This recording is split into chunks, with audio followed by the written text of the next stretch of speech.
xam ne ñoom la ñu wax waa secteur privé bi interpellé na la wax na itam sax ci secteur privé bi ak fi mu bëgg a jëm ak ñoom mais aussi li muy xaar ci ñoom pour suqali réew mi à travers xeex ñàkku xëy ci ndaw ñi parce que loolu dafay yokk ñàkk gi di pauvreté bi ci Sénégal alors homme d'affaires bi nga doon lan la xalaat ci ndaje moomu ak lan lay xaar ci xëy na orientation yi ci président Diomaye Faye joxe. mais d'abord kontaan ci initiative bu mel noonu. parce que ça veut dire que xam na ne que c'est l'entreprise qui crée de la richesse. Et en matière d'emploi entreprise moo ko yore c'est pas l'administration, c'est pas l'État. kon le fait qu'il l'ait compris et puis première mesure yi mu recevoir le patronat même s'il y a à débattre, il y a à boire et à manger ci ñooñu mu invité. Ok. Mais li am solo mooy cette volonté qu'il a effectivement de promouvoir l'entreprise. Kontaan aussi parce que am na ci ay nit yu ma gis foofu. Au moins c'est rassurant.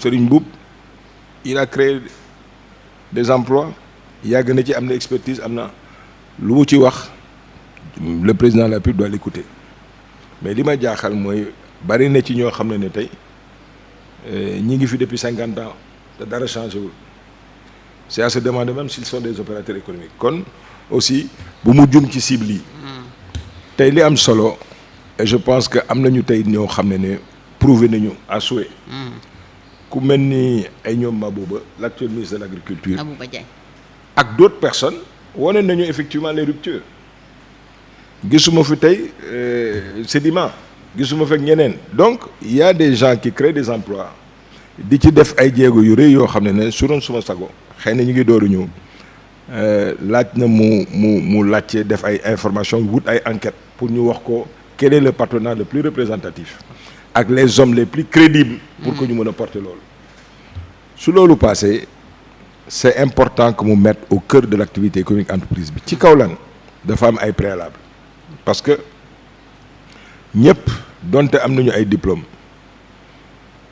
mën nga qualifié wu mais amoo expérience bi dañ ko soxla te tey war nañu même créer les conditions pour que kii door a créer entreprise am tey ñu mën ko teg ci environnement boo xam ne dina ko permettre mu mën a dawal mel ni comme xale day juddu nga koy tette muy passé année yi ba mën a ay yaxam dëgër mooy li ñuy wooye le statut de l'entreprise en émergence c'est important que statut entreprise en émergence ñu mën ko créer pour que ñu xam ne que kii créer entreprise am tey état bi dina ko jàppale mais lépp loo xam ne du TVA war nañ ko éviter sur 5 ans ba mu am doole ba mu war a am ñu door ko mën a laaj l'impôt li minimum forfaitaire et cetera parce que un pays certes impôt bi daf ci am solo parce que moo ñu permettre tey li nga xam ne mooy services sociaux de base yi ak les problèmes de souveraineté ñu mën ko financer waaye nag ki nga xam ne mi ngi door a créer entreprise am soo ko jàppalewul du dem kon il faut le mettre dans ces conditions là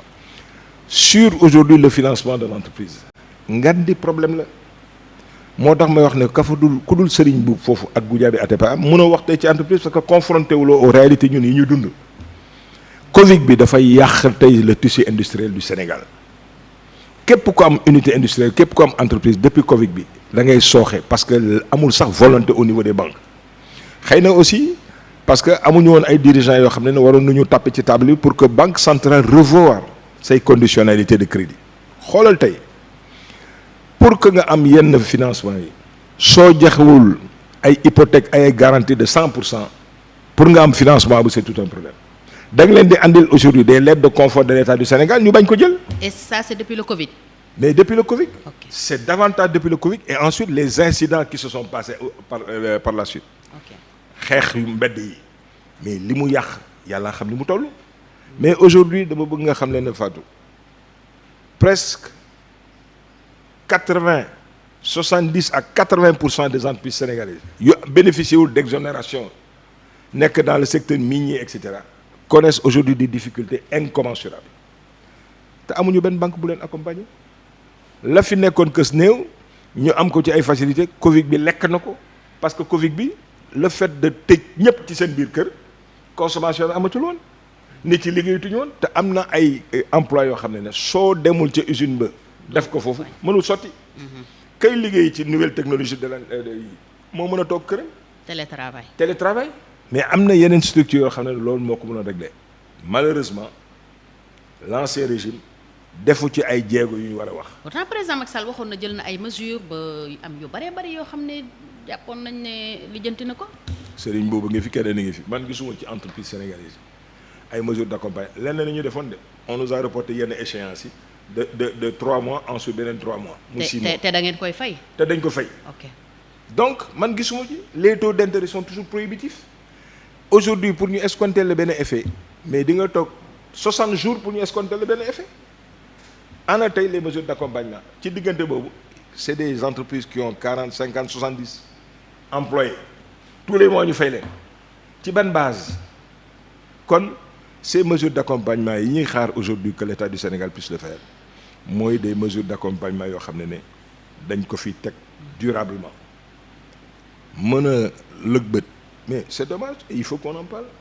Fat Thiam l'ancien régime a permis à un analphabète d'être ministre de l'industrie ñaata yoon laa koy wax fii ci yow ba nga nekkee feneen fi ak fii toujours ma lay wax ne la on a tout sauf un ministre de l'industrie. Moustapha Diop. mais c'était un problème bëgg réew mi ndax ngay bëggee réew mi di jël un analphabète di ko teg à la tête de l'industrie heureusement que tey xoolal tey amul compétence bu waroon na tax mu toog les mesures d'accompagnement xoolal tey ki ñu teg foofu il a prouvé il a fait comment on sait des soldats des zones yoo xam ne ça permet aux entreprises de pouvoir émerger teg na ci ay jéego mais on n'a jamais eu ça. Il y a des fonctions aujourd'hui qu'on ne doit pas politiser li ñu bokk ñun ñëpp d'accord naa ak l'État du Sénégal aujourd'hui appel à concurrence la ñu war a def teg fa ay nit yoo xam ne am nañu expertise bi ils n'auront pas d'état d'âme parce que li leen importé mooy servir le Sénégal ne pas être claniste c'est pas pour servir un parti politique mais c'est pour servir le Sénégal et c'est ça que nous avons besoin. D'ailleurs démarche appel à candidature boobu moom la président waxoon ne da koy def am nañu ko tàmbalee weddi nag gannaaw nomination yi mu def keroog mercredi ñu gis ne la politique politicienne est en train de prendre un peu le dessus le partage de gâteau est-ce que yow boobu lecture nga ci am wala am nga yaakaar li ci suñu kanam ñu doxalee ko noonu. gis nga dëgg bi le maçon on le reconnaît vraiment sous le mur ça c'est important. Émotion mën na jàpp ma Samba wala ma Demba pour que yenn yi nga mën ci dugg. mais très vite vous êtes confronté aux réalités mooy tey bëgg a dem taxul a dem mais jël réew mi c'est une chose mais am na loo xam ne soo ko intégré wul doo dem. mooy la ce régime en place bi mu confronté aux réalités la rendre compte ne mais dafa am ñoo xam ne dañu ko ànd ak moom loyalement servir ko. tey soo toogee ci pouvoir bi ñooñu dafa am lu ñuy laaj c'est normal nga mën leen ko jox yàlla na fekk ne ñooñu nga àndaloon donte ànd na ak yow donte partisan nañu mais fa nga leen yóbbu ñu mën ko suñ ko mënee amul problème. ñu xam ne que li Macky Sall daan wax au départ la patrie avant le parti mu bañ a doon un slogan mais une réalité quotidienne nga wax leen ne leen kat lii ñu bokk ñun ñëpp na ngeen ko teg ci siraatal mustaqim bu leen ci am parparloo. léegi yow nomination yi noo ko gisee boo doon def lecture globale bi ci gouvernement bi ak ci xëy na yenn direction générale yi mu changé mercredi après le conseil des ministres. bon comme j'ai dit am na ñoo xam ne kenn mënuloon woon à la kuléal réalité bi daf lay rattraper. mënuñu woon nekk ci ay appel pour l'expérience que j'ai tey appel à candidature bi mënul bañ a am au minimum. 45 jours. entre audit bi rapport yi auditionner les personnes moom premier ministre ak keneen mun leen jot. mënul soo comprimer jour yi ba noo ko comprimer c'est un minimum de 45 jours pour ne pas dire 60 jours donc ou 90 jours. kon par rapport aux attentes par rapport aussi à yenn jalgati yi. parce que xoolal lu mel ni comme RTS. Je l'ai toujours dénoncé. On avait un Goebbels à la tête de cette direction qui était là plus pour moi que pour ce pays. Moussoul, opposition, man, autant que je me souvienne, c'était du temps d'Ablaye Wade que j'ai été invité une fois à la RTS. 12 ans durant, amul ben opposant. Wala ko xamné tu ne fais pas dans la dentelle, ku ñu mësa invité RTS. Il faut que nga nek vraiment un indispensable de l'ancien régime pour que ñu invité leen kon loolu war nañ ko bannir suñu yeewoo suba tey jël un gars aussi partisan aussi comme Pape Alé yóbbu ko à la tête de la RTS ça me pose man un problème. kon yow li doon am ci Racine moom ngay ragal ci Pape Alé. mais il risque d'avoir pire.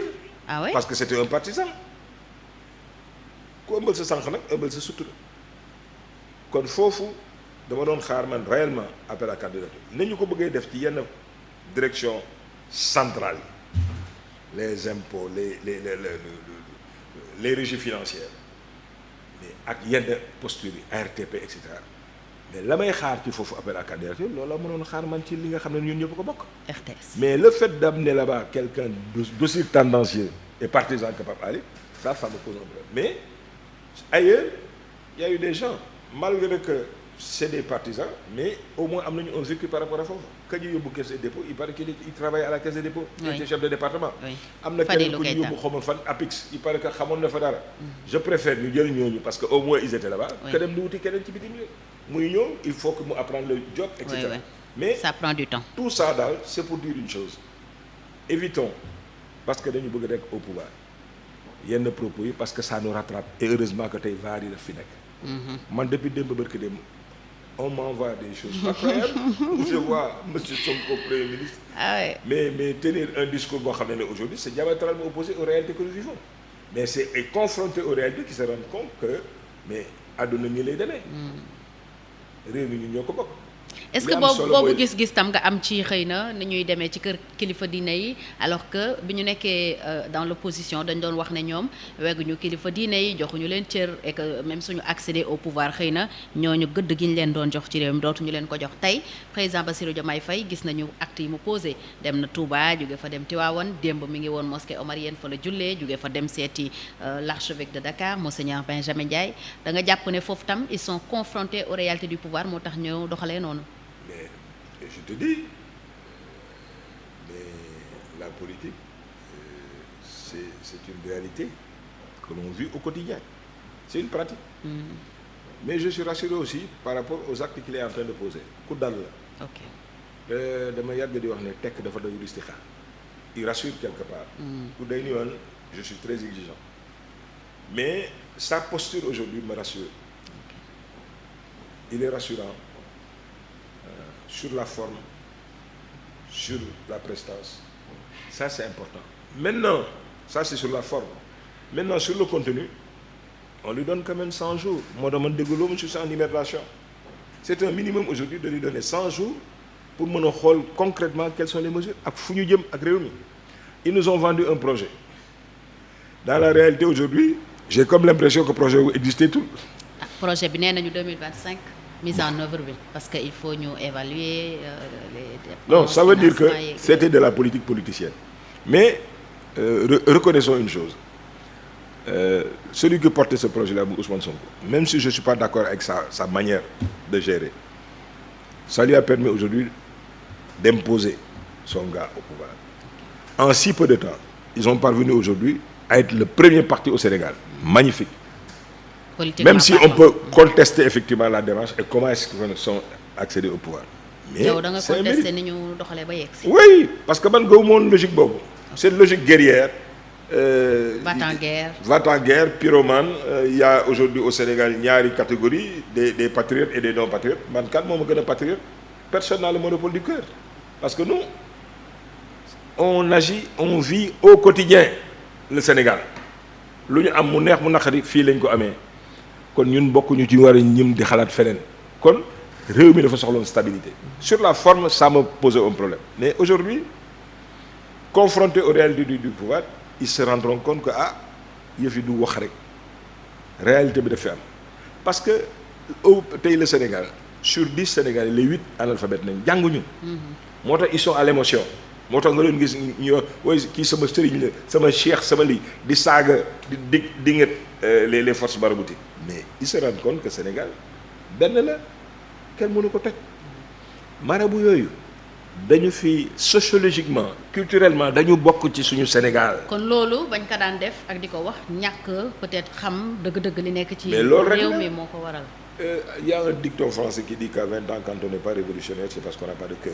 Mais à 30 ans, 40 ans, quand on est toujours révolutionnaire, c'est parce que quelque part il y a un problème. Confronté aujourd'hui aux réalités du pouvoir, avec aujourd'hui la maturité, la sagesse, il commence à prendre de l'âge. 40 ans, c'est important. Oui. Tu vois, un homme qui prend le métro à 40 ans, passé 40 ans, est un homme fini. Il y a l'âge de maturité, de raison. Il se rend compte que d'autres slogans. xoolal léegi li ñuy wax Sénégal booy non xam nga état mënul créer emploi et puis ensuite il faut ngeen may ñu tuuti mais du loolu la ñu wax booy par une baguette magique suñu toogee rek paf lépp sotti du noonu. Fële aussi l'État du Sénégal Macky Sall il a fait énormément de choses en matière d'infrastructure mais sur le plan de la moralité sur le plan aujourd'hui de la citoyenneté dafa sooxe ba mari d'Italie. Il n'y avait pas que les infrastructures.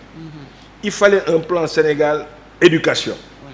réew mi éduqué yu leen comment tu peux comprendre Fatou aujourd'hui amatul trottoir dans Dakar duggal biir Dakar embouteillage bi yëpp lan na ko waral ku mu neex nga teg sa étal ne damay daal sa doole donc da ngay teg li ngay teg amuloo benn obligation mais homme commerçant bi dem ubbi cantine am ubbi boutique am importe